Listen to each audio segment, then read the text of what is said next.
And the verse that I really want to hone in on upon here is verse 4. And the Lord said unto him, this is the angel of death, with the inkhorn at his side, go through the midst of the city, through the midst of Jerusalem, and set a mark upon the foreheads of the men that sigh and that cry for all the abominations that be done in the midst thereof. Again, Jerusalem, the epicenter of religion, first and foremost referring to the people of God. This is a picture of a remnant in the midst of judgment, in the midst of calamity, in the midst of religious apostasy and backsliding. There's going to still be a people. Isaiah chapter 6 also speaks of a remnant, and it refers to them as 1/10.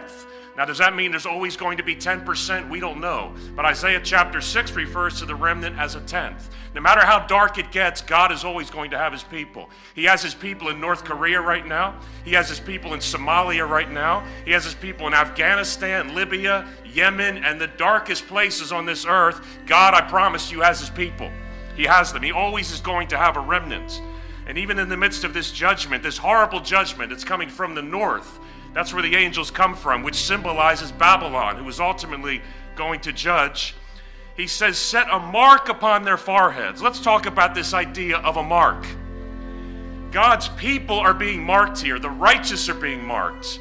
And the evidence that they belong to him is that they are grieved. They are crying for the wickedness that's done in the church first, in the religious system amongst his people, which spills over into the society. Folks, this is the sign right now. I believe that there's something almost prophetic tonight about this message, because the Western world, which we would call Australia, New Zealand, America, Canada, and Western Europe, all places where I've spent extensive time. And the last few years, the Lord has had me in these regions more than ever before in my ministry. And I know why. I know it's because the clock is ticking for the Western world. I know it's because we are very close to midnight in the Western worlds.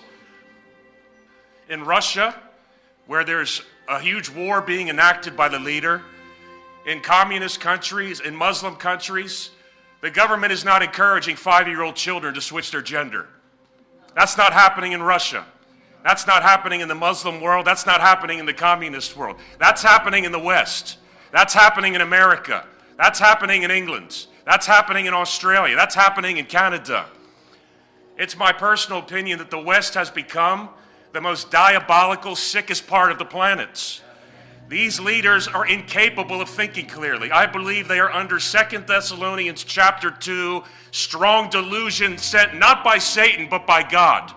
God has sent a strong delusion because you have not received the love of the truth. That's what's going on. I don't believe many of these leaders are even capable of making sound decisions. They are so given over to the spirit of the Antichrist. And they actually are, their election and they're being put in positions of power is God judging our nations because we've turned away from him. And the Church of Jesus Christ, the professing church, is largely responsible for this.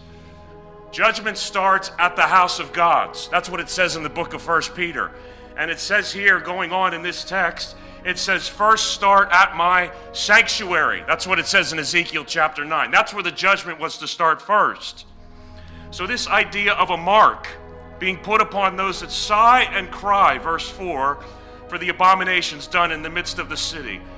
I just want to ask you tonight, are you grieved at what's going on around you in this nation?